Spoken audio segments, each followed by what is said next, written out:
नमस्तस्यै नमस्तस्यै नमस्तस्यै नमो नमः। या देवी सर्वभूतेषु शक्तिरूपेण संस्थितः।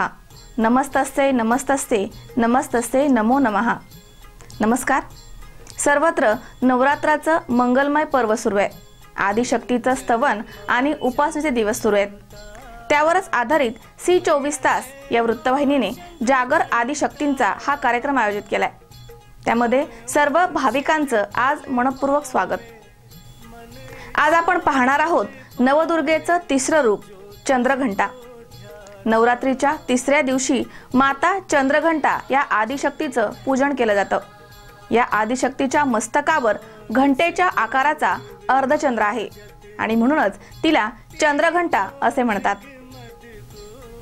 तपस्वी रूपामध्ये माता पार्वतीने तपश्चर्या पूर्ण केली।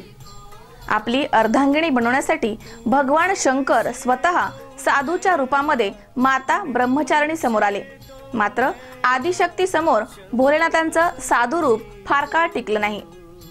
तपस्विनी पार्वतीने शंकराला ओळखलंच आणि मग काय, आपल्या तपस्वी रूपाचा त्याग करून ब्रह्मचारिणी बनली भगवान शंकरांची पत्नी।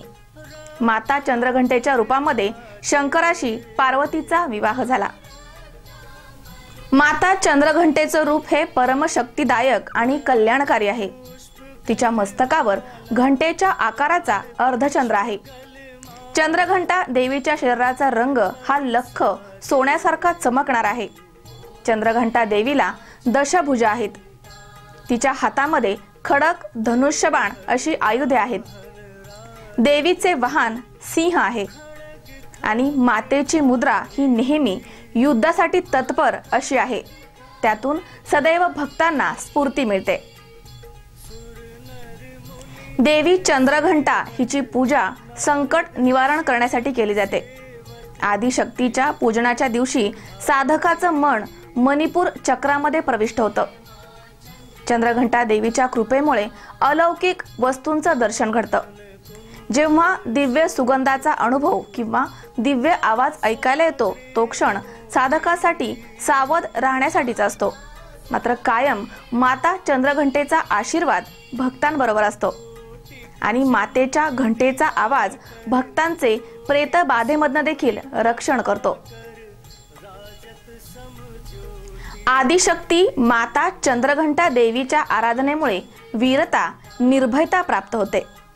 आपल्यातील सौम्यतेचा विकास होतो, तसेच आवाजाला माधुर्य प्राप्त होते।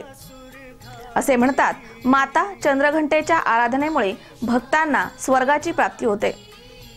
चंद्रघंटा माता भक्तांच्या मनातील राक्षसी प्रवृत्तीचा विनाश करून सर्वांना सद्बुद्धी देते। अशी ही नवदुर्गेचं तिसरं रूप माता चंद्रघंटा। नमो नमः। चंद्रघंटा